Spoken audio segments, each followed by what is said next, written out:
Chapter 16 Ang Pagsuyo. Kinabukasan pumunta si Gabby sa hospital para kausapin at suyuin si Kat. Baka sakali na makakaayos pa sila ni Kat at gagawin ni Gabby ang lahat upang mabalik sa kanya si Kat. Pero ang di alam ni Gabby ay last day na ni Kat sa hospital at napapalam nito sa mga kapwa nito nurse. Sa hospital nasa locker ng hospital sila Kat at Maika para nag-impake mga gamit ni Kat at nag-usap sila. Bestie, alam mo nalulungkot ako. Bakit naman? Kasi wala ka na dito at wala na malilibre sa akin kapag nasa kantin tayo. Yun lang.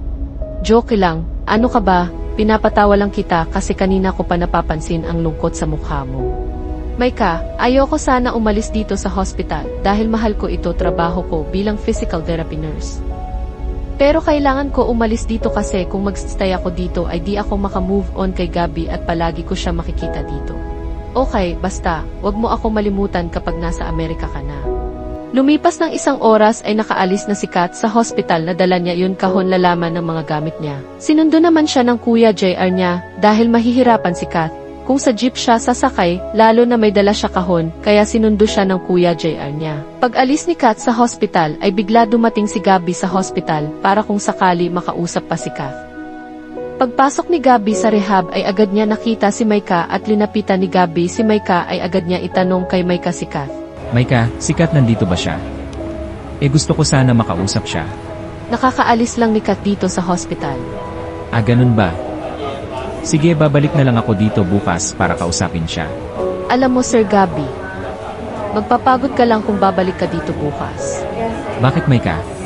Nag-resign na si Kat dito sa hospital. Parang gumuho mundo ni Gabby nang nalaman niya nag-resign na si Kat at tuluyan talaga lumayo si Kat sa kanya, pati trabaho nito ay kaya ni Kat umalis para makalayo kay Gabby. Tapos bigla lang lumabas si Gabby sa rehab. Paglabas ni Gabby ay tumutulo ang mga luha ni Gabby dahil sa inakala niya makausap at makakayos pa sila ni Kat. Pero nagkamali si Gabby dahil nag-resign na si Kat. Tapos umupo si Gabby sa bench ng hospital at umiyak at iisip niya kung bakit ginagawa ni Kat sa kanya.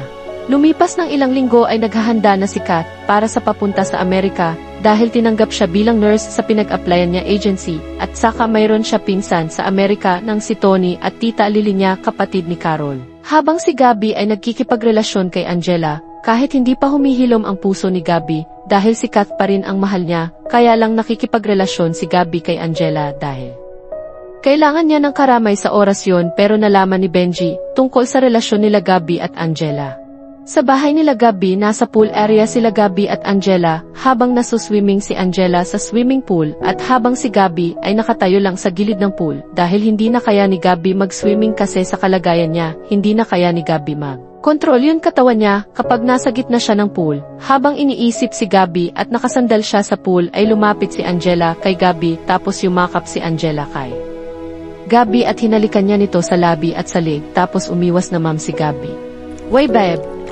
Baka makita tayo ng mga katulong lalo na dito sa pool. Babe, bakit ka nahihiya sa mga katulong at saka wala sila pake kung ano ginagawa natin? Sabay halik kay Gabby. Habang naghalikan sila Gabby at Angela ay bigla dumating yun isang katulong at kasama si Benji. Ayon po sila sir. Nakita ni Benji naghalikan sila Gabby at Angela at mas lalo nagalit si Benji sa nakita. Gabby. Agad lumingon si Gabby at nakita nito si Benji na galit mukha at nakatingin sa kanila, tapos agad umahon sa pool sila Gabby at Angela. Inaalalayan ni Angela si Gabby pag-akyat sa hagdanan ng swimming pool tapos lumapit sila kay Benji. Paglapit nila kay Benji ay agad sinuntok ni Benji si Gabby at agad natumba si Gabby sa suntok. Kuya, what's wrong with you? Why did you punch Gabby? Agad dinulungan ni Angela makatayo si Gabby. How dare you Gabby, you have the courage to have relationship with my sister, you have girlfriend right? So what is this Angela, just your fuck buddy? Kuya, wala na sila kaya hayaan mo na lang kami ni Gabby, mahal ko siya. Fuck Angela. Because they are gone, you will catch Gabby and you will be rebound. Is that what you want? Angela.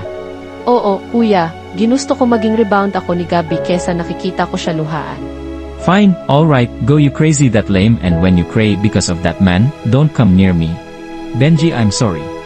Sorry, it's just that. After you beat my sister Angela, you just say sorry. Benji just needs sympathy now.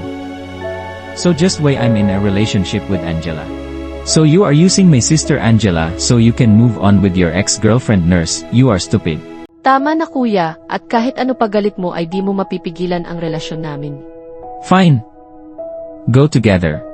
Sabay galit umalis si Benji sa bahay ni Gabby at habang si Angela ay hindi umuwi sa bahay nila ng gabi na yon at nagstay siya sa bahay ni Gabby. Tuluyan nga ba makakalayo sila Gabby at Kak sa isa't isa? Abangan ang susunod kabanata. Kung nagustuhan ang chapter natin ngayong linggo na to, huwag niyo malimutan mag-like at mag-subscribe na sa Miss A. Day and thanks for watching. At abangan niyo next week, Christmas story handog ko para sa Pasko.